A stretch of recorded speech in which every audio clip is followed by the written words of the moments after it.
I am literally in the process of uploading the I'm coming back to DBD video, and PTB to live changes got announced a week early. So I guess this is the first DBD video I'm making. Jesus Christ, brother. Holy fuck. Okay, so real quick, just update my thoughts from the PTB. Jason was really fun and interesting. I think he's like low A, high B tier. I do find him engaging and fun to play, and I thought that there's a lot of cool, interesting builds that we'll be able to get with him. There's going to be a lot of variety, not as much variety as somebody like Vecna, but you're going to have a lot of different stuff that you can do with him. I did enjoy him. My biggest complaint, I think, for me personally was, one, the spear is uncentered, so it makes it kind of hard to aim, and number two, I think that you should be able to teleport to breakable walls and break them, because that would be incredibly thematic. And those are like my two main things. I don't think really much needed to change with him. My biggest issue with the 10th anniversary is that the only thing we're getting is Jason. And like, we got to test some survivor perks that are coming a little bit later, but like the only thing we're getting is fucking Jason. No balance updates, no massive meta shakeup, no, like, nothing. And then we got the anniversary event coming, but like there's nothing massive coming, and it feels incredibly underwhelming. So these are the changes coming to live from Jason. I'm interested to see what they do change. And I'll tell you if I think it's a good idea or not, because that's what I do here on the channel. Okay. In late May, we bought the much anticipated Jason chapter to the public test build. Since then, we've been keeping a close eye on what you, the community, have had to say about it. We're glad to see people enjoying the slasher as much as we enjoyed bringing him into the fog, but we also want to address some pain points we've noticed. In this post, we'd like to be transparent about what changes you can expect to see before the chapter goes to live. Pinned rescues are no longer considered healing actions. We noticed that there were some unintended synergies with perks and items that trigger from healing actions. I didn't even know that was a thing, and I'm very concerned as to how that even happened. But this is Dead by Daylight. This is the game where the coding, you could change the turn rate of Trapper and somehow Shoulder the Burden completely removes all hook states when you use it. Like, that's kind of coding this game is, bro.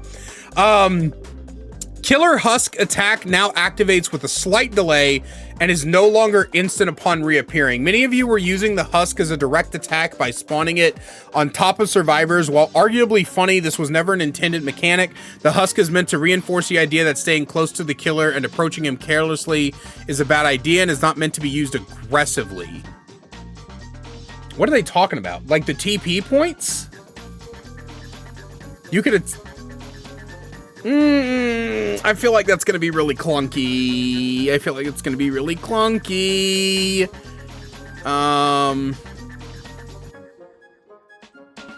No, that's not what they're talking about. What are they talking about? Killer Husk. Was there something that auto-attacked when you got close to it? Am I fucking tripping balls? I don't remember that in the when I tested. I played like 5 games with him in the community. Okay, I must have missed some. I might be missing something. I wish these notes came with like a little GIF or something to show what they were talking about, because I don't know what the fuck they're talking about. Increase the slowdown effectiveness of the anti-camp system from X2 to X3 in seconds. This change was made to further discourage camping when using the killer's power. Yeah, it's fine. Increase the movement speed penalty when canceling the charge projectile action. We feel like the slasher's zoning effectiveness was too strong. This change aims to make the charge cancellation feel like a more meaningful commitment. That's fine. I'm fine with that. I don't really like zoning killers, to be honest. That's the wrong word. I don't like how easy it is to zone with some killers, and I think that lowering that effectiveness is fine. I just think that if you're going to start lowering the effectiveness of zoning killers, you need to take a look at the fucking pallet density in this game, because right now it's genuinely absurd. But, you know, what do I know? Add-ons. Okay.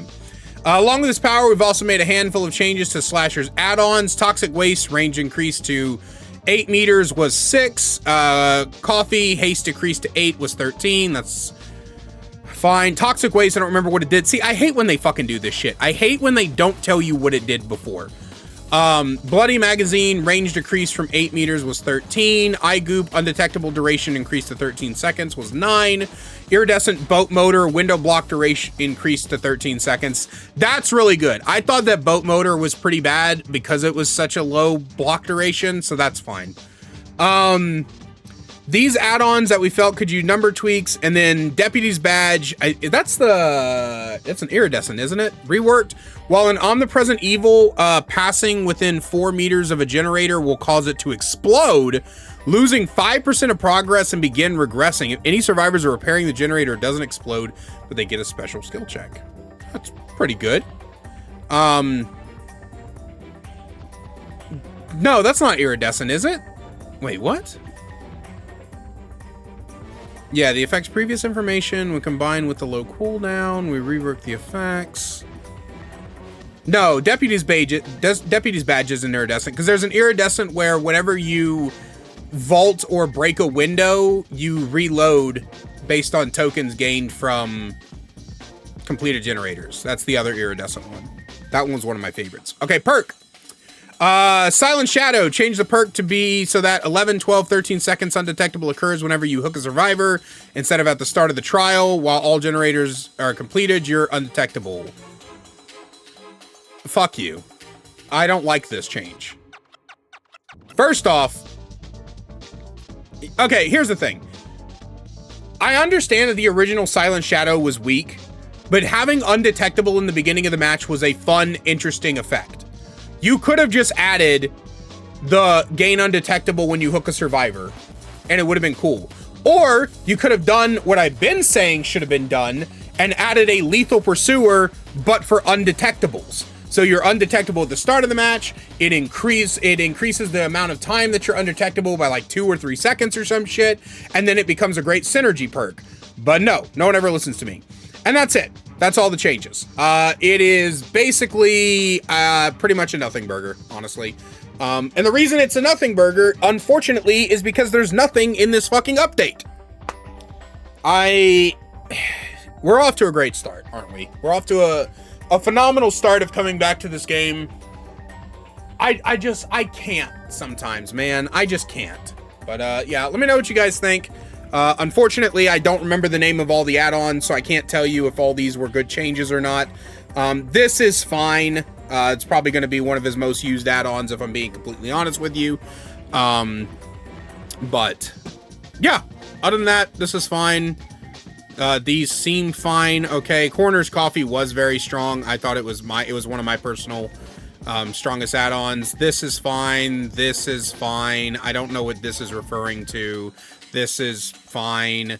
And then it's fine. I just don't like it very much. So yeah, anyway, let me know what you guys think down below. Love you all so much, and I'll see you in the next one.